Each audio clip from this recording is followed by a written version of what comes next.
بسم اللہ الرحمن الرحیم.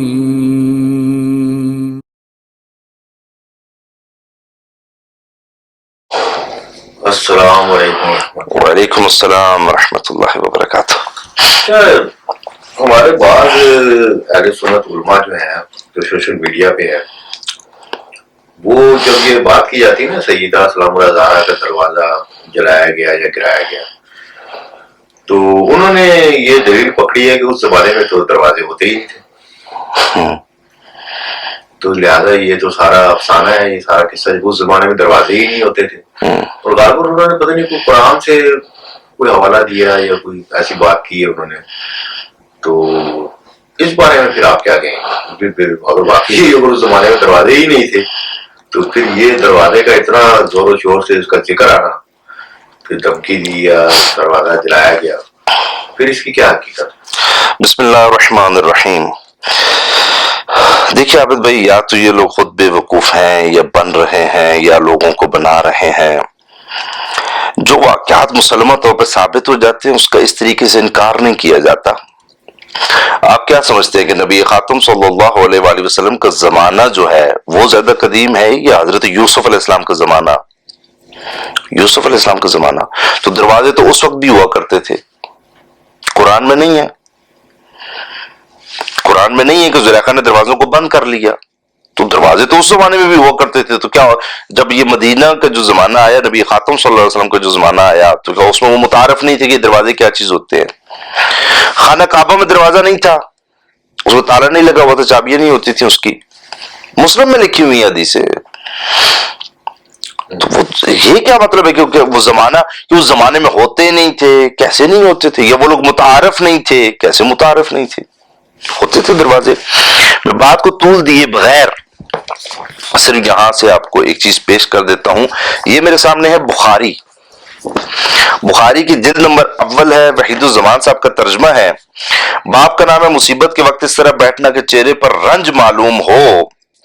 اس میں یہ ہے کہ بی بی عائشہ فرماتی ہیں کہ جب حضرت صلی اللہ علیہ وآلہ وسلم کو جنگ معتہ میں زید ابن حارثہ اور حضرت جعفر اور عبداللہ ابن رواح کے مارے جانے کی خبر آئی تو آپ اس طرح سے بیٹھے کہ آپ پر رنج معلوم ہوتا تھا. میں دروازے کی دراڑ میں سے دیکھ رہی تھی. وَأَنَا أَنظُرُ مِنْ سَائِرِ الْبَابِ شَقَّ الْبَابِ. میں دروازے کی دراڑ میں سے دیکھ رہی تھی. اور یہ حدیث بخاری میں بھی ہے اور یہ حدیث مسلم میں بھی ہے. تو دروازے تھے تو اس کی دراڑ میں سے دیکھ رہی تھی. جیسے لکڑی کے دروازے ہوتے ہیں نا تو اس میں چھوٹی سی جگہ بنی ہوتی ہے، قرآن میں اس وقت وہاں سے دیکھ رہی تھی. پردوں کے لیے یہ لفظ استعمال نہیں ہوتا. جب پردہ ہوتا ہے نا تو اس کے لیے یہ لفظ نہیں استعمال ہوتا. یہ مکتب اہل بیت کی کتاب ہے جی. یہ ہے من لا یحضر الفقی، اس کی جلد نمبر 4 ہے، صفحہ نمبر ہے اس کا 75، جو اردو ترجمہ ہے. اس میں روایت ہے امام صادق علیہ السلام نے فرمایا کہ ایک مرتبہ رسول خدا صلی اللہ علیہ وآلہ وسلم کسی حجرے میں تھے کہ ایک شخص نے دروازے کے شگاف میں سے جھانکا، وہ دروازے کی دراڑ. اس وقت نبی خاتم صلی اللہ علیہ وآلہ وسلم کے ہاتھ میں گیوں کو صاف کرنے کی ایک لکڑی تھی. آپ صلی اللہ علیہ وسلم نے فرمایا اگر قریب ہوتا تو اسی سے تیری آنکھ پھوڑ دیتا. اس زمانے میں دروازے موجود تھے. وہ فرما رہے ہیں کہ دراڑ میں سے انہوں نے دیکھا. اچھا، یہ فرماتے ہیں کہ اصل میں جو سورہ نور ہے نا قرآن میں، اس میں یہ فرماتے ہیں کہ مسئلہ یہ ہے کہ سورہ نور میں حق سبحانہ و تعالی نے آیت نمبر 27 میں یہ فرمایا ہے، اللہ تعالیٰ فرماتا ہے کہ اے ایمان والو اپنے گھروں کے سوا اور گھروں میں نہ جاؤ اور جب تک اجازت نہ لے لو تو وہاں رہنے والوں کو سلام کرو. وہ فرماتے ہیں کہ یہاں اللہ تعالیٰ نے فرمایا ہے کہ وہاں جب آپ نے کسی کے گھر میں جانا ہے تو وہاں آپ اجازت لیں. اللہ نے یہ تھوڑی فرمایا دروازہ کھٹکھٹائے، دروازہ بجائے. اب ان اللہ کے بندوں سے کوئی پوچھے کہ یہ کیا دروازہ جو کھٹکھٹایا جاتا ہے یہ اجازت نہیں ہوتی ہے؟ یہ جو انٹر کام لگائے جاتے ہیں یہ اجازت نہیں ہوتی ہے؟ یہ جو بیل ہوتی ہے یہ اجازت لینا نہیں ہوتا ہے؟ یعنی دروازہ کھٹکھٹانا کیا اجازت لینے کے منافی ہے کہ آپ کہہ رہے ہیں کہ یہ تو قرآن سے ثابت ہو کہ اس زمانے میں دروازے نہیں تھے، ورنہ اللہ تعالیٰ یہ کہتے ہیں کہ دروازہ کھٹکھٹاؤ. دروازہ کھٹکھٹانا تو ایک اطلاق ہے نا اس چیز کا اجازت لینے کا. ورنہ آپ کہتے کہ نہیں جناب وہ یہ کیوں نہیں کہا اور وہ کیوں نہیں کہا کہ بیل بجاؤ، تو یہ کیوں نہیں کہا فون کر کے آؤ.